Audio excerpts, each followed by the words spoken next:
Yorùbá gọ̀, wọ́n fi ẹnu họra, wọ́n dẹ̀ máa ń rò pé bí àwọn gbọ́n ni. Wọ́n mọ̀ pé nǹkan kan wà tó ń pè ní national interest àti personal interest. Mi ò lè jẹ́ kí personal interest mi kó override the national interest mi. National interest ni pé gbogbo nǹkan tí ẹ̀yà mi fẹ́, gbogbo nǹkan tí àwọn tó jẹ́ ẹ̀yà mi, nǹkan tí wọ́n fẹ́ràn. Personal interest ni pé nǹkan tèmi fẹ́ràn.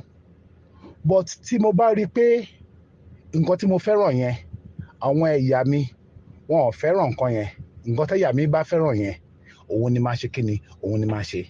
Màá gbé personal interest tèmi yẹn, màá gbé sẹ́gbẹ̀ẹ́ kan. Màá ṣe nǹkan tí ó bá jẹ́ pé national interest tó máa jẹ́ pé gbogbo àwọn ẹ̀yà mi, àwọn èèyàn mi, àwọn ẹbí mi, àwọn tó jẹ́ ẹ̀yà mi, àwọn tó jẹ́ ọmọ ìlú mi, tí gbogbo máa jọ benefit. Àwọn ọmọ Ìgbò wọ́n gbọ́n gan, wọ́n ní orí pípé. Haúsá Fúlàní orí wọn pé ju ti Yorùbá lọ. Orí Yorùbá ò pé rárá. Yorùbá ni mí o, ìyá mi, bàbá mi, Yorùbá 1,000,000%. Ọmọ Ìbàdàn ni mí, but orí Yorùbá ò pé rárá. Èkó ń ṣe ibi tó yẹ kẹ́ fi máa bá anybody ṣeré. Haúsá Fúlàní wọ́n máa ń jókòó, máa ń fi wá ṣe yẹ̀yẹ́ ni. Tó bá jẹ́ pé Haúsá ló ní Èkó, wọn ò ní gbà kí anybody gba Èkó mọ́ wọn lọ́wọ́. Tó bá jẹ́ pé Ìgbò ló ní Èkó, Ìgbò ò ní gbà láyéláyé, wọn ò ní ta ilẹ̀ a single plot fún ẹ̀yin tẹ́ bá kí ń ṣe ẹ̀yà Ìgbò nílùú Èkó. Wọ́n máa protect Èkó. Àwọn Yorùbá ò mọ nǹkan tó ń pè ní land. Ilẹ̀ wà very very important gan. Ó wà very very important. Èmi tí mo bá yín sọ̀rọ̀ yìí, mo lọ sí many country. Mo dẹ̀ rí bọ́n ṣe ń ṣe ń bẹ̀. A lot of country wà tó yẹ pé as a foreigner wọn ò ní talẹ̀ fún ẹ. Tó bá fẹ́ ra lẹ̀, wọ́n máa ní kó lọ mú ọmọ nílùú wá gẹ́gẹ́ bí ìyàwó ẹ̀ lọ́ máa ní kó fi orúkọ ẹ̀ ra lẹ̀. Tó bá lọ fẹ́ open company, wọ́n máa sọ fún ẹni pé okay, company tó fẹ́ open nìyí o, kó lọ wá ọmọ ìlú yẹn wá. Kó lọ wá ọmọ ìlú yẹn wá. Ọmọ ìlú yẹn, ìwọ máa jẹ́ bí manager company yẹn. Ọmọ ìlú yẹn ló máa jẹ́ MD. So ọmọ ìlú yẹn máa ní 60%. Ìwọ tó lówó, tó gbówó sílẹ̀, tẹ́fi dá company yẹn sílẹ̀, 40% ló máa ní. Wọ́n dẹ̀ tún máa sọ fún ẹ pé company tó fẹ́ dá sílẹ̀ yìí o, tó bá jẹ́ pé 100 ni staff ẹ, àwọn ọmọ nílùú tó wọn máa ṣiṣẹ́ ní company yẹn, tó dẹ̀ máa wà ní good position, bí 75% ọmọ nílùú ló máa wà ní company yẹn. 25% ló máa allow pé kí foreigner tó kù kó ṣiṣẹ́ ń bẹ̀. But 75% of the people that working in that company will be from that country. Bí wọ́n ṣe ń ṣe nìyẹn. But Yorùbá, gbogbo àwọn bàbá ayé àtijọ́ yẹn, ẹ mú gbogbo ilẹ̀ yín, ẹ tà fún Ìgbò. Ìgbò dẹ̀ mọ value ilẹ̀ yẹn. Mo ní ọ̀rẹ́ ọmọ Ìgbò kan, torí mo ní wọn lọ́wọ́ tó pọ̀ rẹpẹtẹ. Tajọ́ ń ṣọ̀rẹ́ ní ìlú òyìnbó àti ní Nàìjíríà mìíràn náà.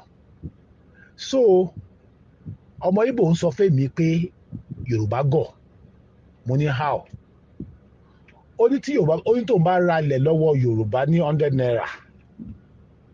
Ó ní tí Yorùbá bá tó bá dọjọ́ kẹta àbọ̀jọ́ karùn-ún, tí Yorùbá yẹn bá dé, ó ní 100 naira ló fún òun o. Tí Yorùbá yẹn bá fún òun ní 10,000 naira, òun ní talẹ̀ yẹn padà fún.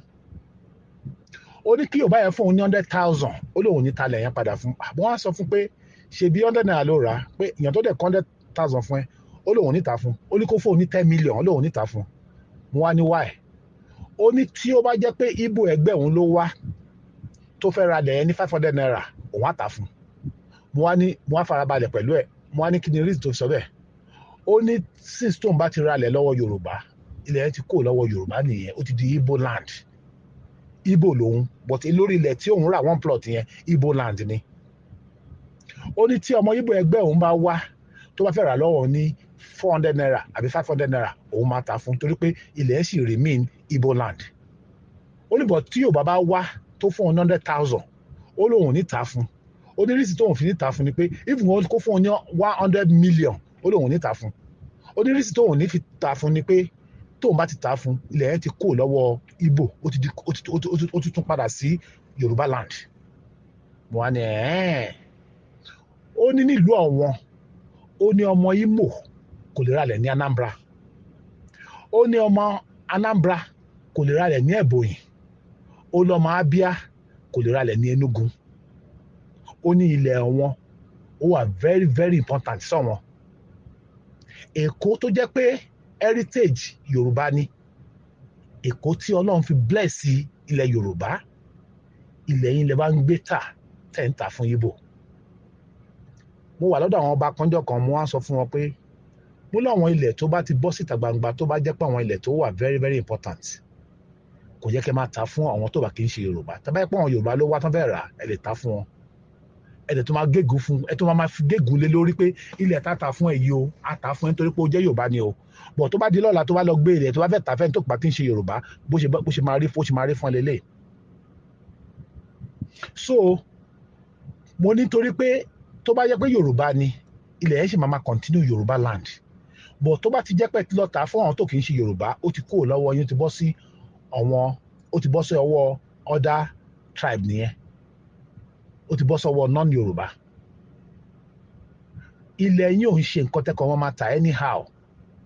bí Èkó ṣe wà yẹn, ibi tó dáa jù lÉkòó Yorùbá ló yẹ kó máa gbé bẹ̀. gbogbo area tó dáa jù lÉkòó Yorùbá ló yẹ kó máa gbé bẹ̀ nítorí pé Yorùbá ló níbẹ̀. ẹ wá mú gbogbo ibi tó dáa jù lÉkòó, Lẹ́kì, Ìkòyí, Àjà, Victoria Island, Ìkẹjà, gbogbo ibi tó dáa lÉkòó pátápátá ẹ ta gbogbo ẹ̀. Yorùbá gọ̀ o, tí ẹ bá rẹ̀ ní sọ fún yín, èmi sọ fún yín, Yorùbá ẹ gọ̀, ẹ fẹnu họra. Yorùbá gọ̀, wọ́n fi ẹnu họra, wọ́n dẹ̀ máa ń rò pé bí àwọn gbọ́n ni, wọ́n mọ̀ pé